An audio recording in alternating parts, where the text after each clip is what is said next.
నిన్న ఢిల్లీలో జరిగిన రాహుల్ గాంధీ ప్రియాంక గాంధీల అరెస్ట్ అప్రజాస్వామికమన్నారు ఎమ్మెల్యే వీర్లపల్లి శంకర్. దేశంలో పాలిస్తున్న బీజేపీ పార్టీ పూర్తిగా కలుషితమై ప్రజాస్వామ్యాన్ని కూని చేస్తున్నాయన్నారు. బీజేపీ పార్టీకి అనుకూలంగా ఉన్న ప్రాంతాల్లో దొంగ ఓట్లను పెంచుకుని దొంగ గెలుపు సాధించారన్నారు. రాహుల్ గాంధీ అన్ని ఆధారాలతో దొంగ ఓట్ల వ్యవహారాన్ని ప్రజల ముందుకు తెచ్చారన్నారు. ప్రజాస్వామ్యాన్ని పరిరక్షించే బాధ్యత కాంగ్రెస్ పార్టీదన్నారు.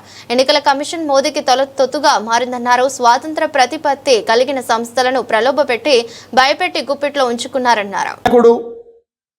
దేశానికి స్వాతంత్రం తెచ్చిన కుటుంబం, దేశం గురించి ప్రాణత్యాగం చేసిన కుటుంబం, రాజకీయ విలువలు కాపాడే కుటుంబం, ఈ దేశం బాగు కొరకు అహర్నిశలు కృషి చేస్తున్న నాయకుడు రాహుల్ గాంధీ గారు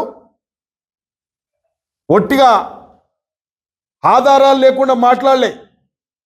ఆధారాలు పెట్టుకొని ఎక్కడెక్కడ ఓటర్ లిస్ట్ అవకతవకలు జరిగినాయో అవన్నిటిని ఆధారాలతో సహా పార్లమెంట్లో బయట ప్రజలకు తెలిసే విధంగా ఈ యొక్క కార్యక్రమం తీసుకుంటే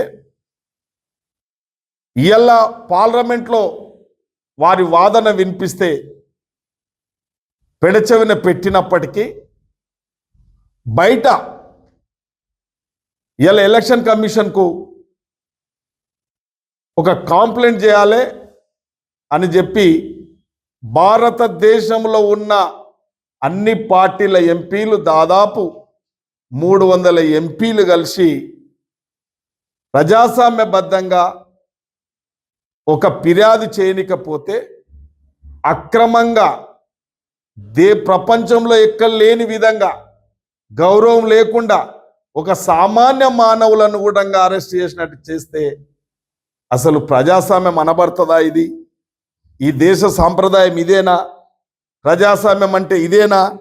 మన స్వాతంత్రం తెచ్చుకున్నది ఇందుకేనా అని ఒక్కొక్కసారి సామాన్య మానవుడు ఆలోచన చేసే పరిస్థితికి వచ్చింది. కాబట్టి ఇలా రాజకీయ విలువలు కాపాడుకోవాలి, రాజ్యాంగాన్ని కాపాడుకోవాలి.